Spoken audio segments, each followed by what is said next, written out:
een situatie die niet gemakkelijk was. Je hebt in je hoofd dat je goud wil halen. Dan moet je je herstellen tijdens het toernooi. En ja, dat heeft Ede fantastisch gedaan. En dan voelt zo'n medaille echt als goud.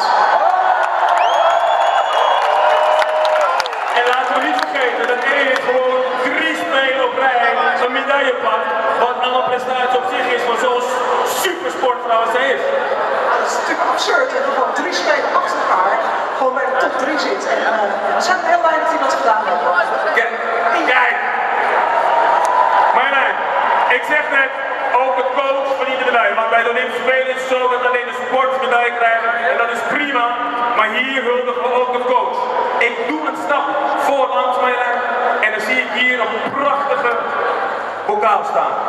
En die krijg je omdat je jouw pupil mee hebt begeleid naar die schitterende bronzen medaille met een mooie gouden rand.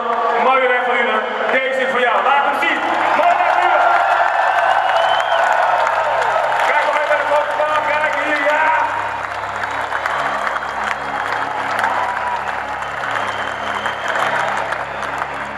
Lekker hè. Kom maar bij staan, Marjolein. Kom maar bij staan. Want we kijken dan omhoog. En ik moet eerlijk zeggen, ik heb daar boven even gestaan, het is hoog. Dus één advies, hou je vast. Maar ook een advies aan jullie, hou je vast!